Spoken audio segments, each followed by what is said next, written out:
नमस्कार। हर खबर देख रहे सभी दर्शकों का बहुत बहुत स्वागत है। लगातार चुनावी पारा सरगर्म होता जा रहा है और आज हम आन पहुंचे हैं मोहाली में बीजेपी प्रत्याशी संजीव वशिष्ठ, जिन्होंने बीते कल नामांकन भी दाखिल कर दिया। संजीव जी, बहुत बहुत स्वागत है। धन्यवाद।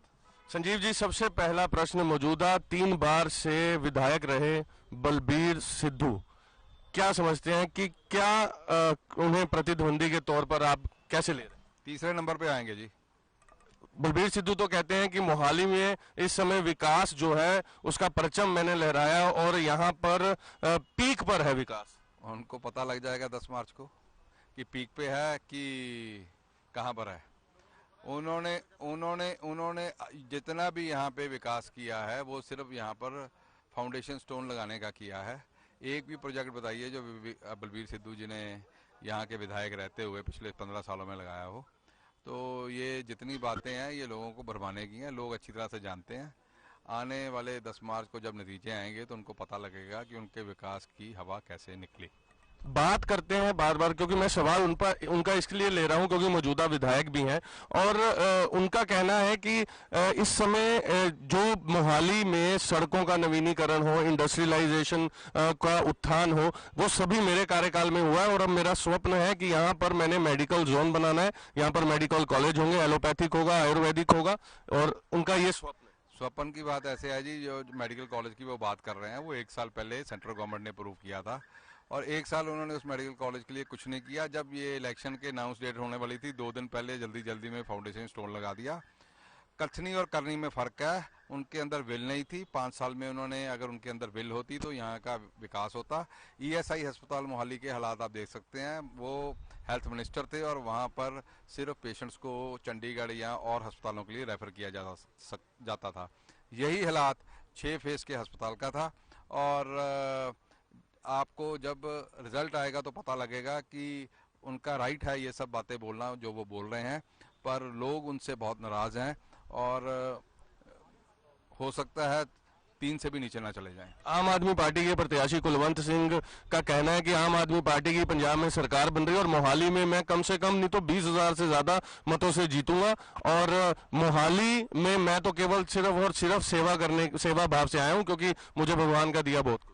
देखिए, भगवान का दिया सबके पास सब कुछ होता है, बट ये जो उनका कहना है 101 सीटों के बारे में 2017 में भी आम आदमी पार्टी बोल रही थी और इस बार भी वही होने जा रहा है। आम आदमी पार्टी के जो भगवंत मान जी हैं वो कहते कुछ हैं करते कुछ हैं। सिर्फ बड़ी बातें करने से स्टेट को नहीं चलाया जा सकता। और अरविंद केजरीवाल जी जो हैं वो बोलते हैं यहाँ पे पंजाब में आके केजरीवाल की सरकार।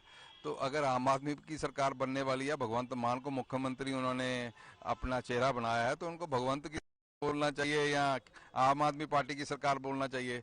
जब वो केजरीवाल की सरकार करके वोट मांग रहे हैं तो कंफ्यूजन है लोगों के अंदर।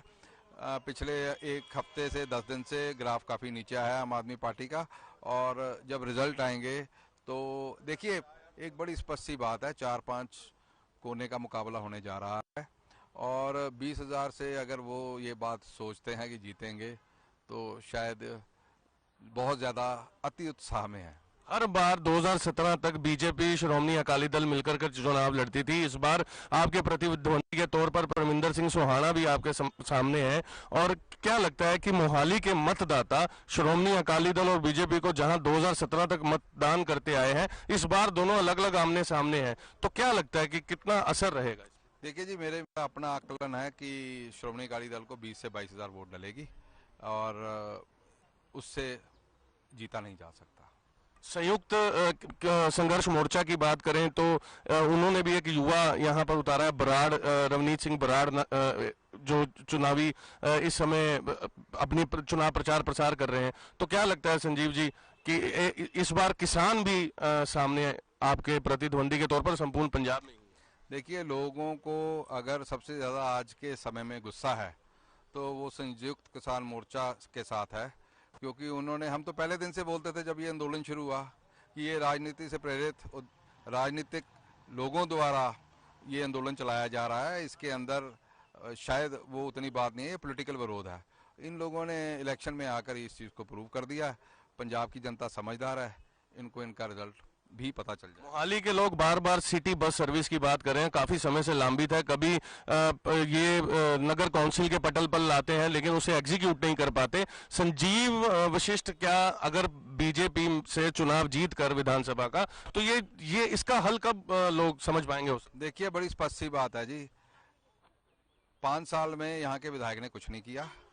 लोगों को पता है, लोगों ने देखा है। मैं 2015 से लेकर 2017 तक मोहाली इंडस्ट्री एसोसिएशन का प्रधान रहा हूँ। प्रधान रहते हुए इंटरनेशनल एयरपोर्ट से इंटरनेशनल फ्लाइट मैंने शुरू करवाई है। पंजाब और हरियाणा हाई कोर्ट के अंदर जाके पब्लिक इंटरेस्ट लिटिगेशन डाली, जिसके कारण यहाँ से पहली फ्लाइट दुबई को गई और हम उस फ्लाइट को लेके गए। भगवान ने अगर मेरे को मौका दिया और मुझे आशीर्वाद मिला, जिसका मेरे को बहुत उम्मीद है, तो हम लोग इस शहर को ट्रूली इंटरनेशनल बनाने जा रहे हैं। क्योंकि मेरे पास विजन भी है, मेरे पास एजुकेशन भी है। मैं कंप्यूटर साइंस ग्रेजुएट हूं और मेरे आईटी कंपनी भी है।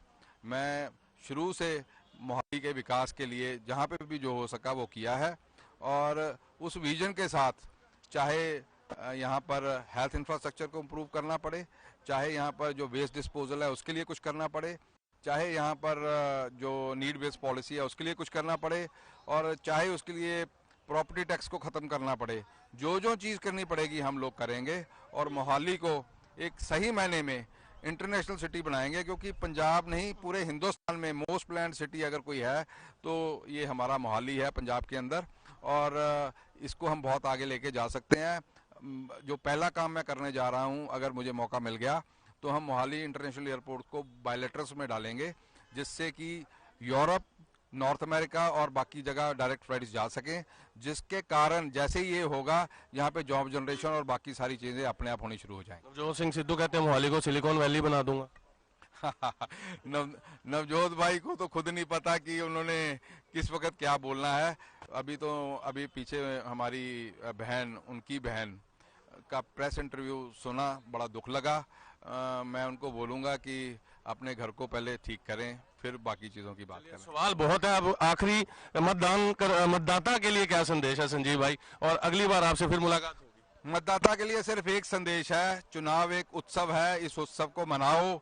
किसी भी विचारधारा के हो, घर से निकलो, वोट डालो, और जो जीत के आएगा वो आपका सही नुमाइंदा होगा। अगर आप वोट नहीं डालोगे तो फिर 5 साल घर में बैठ के सिर्फ आप उनको गालियां ही निकाल पाओगे और कुछ नहीं कर पाओगे। धन्यवाद। जय हिंद, जय भारत। बहुत बहुत शुक्रिया। ये थे संजीव वशिष्ठ, जो कि मोहाली से प्रत्याशी हैं भारतीय जनता पार्टी के। देखिए, एजुकेटेड पर्सन, एजुकेटेड प्रत्याशी होना बहुत अनिवार्य है। अब देखना होगा कि मोहाली के लोग आखिरकार अपने मत का प्रयोग कर किसे विधानसभा तक भेजते हैं। देखते रहे हर खबर। कैमरा पर्सन अशोक के साथ मैं स्वरण, मोहाली से।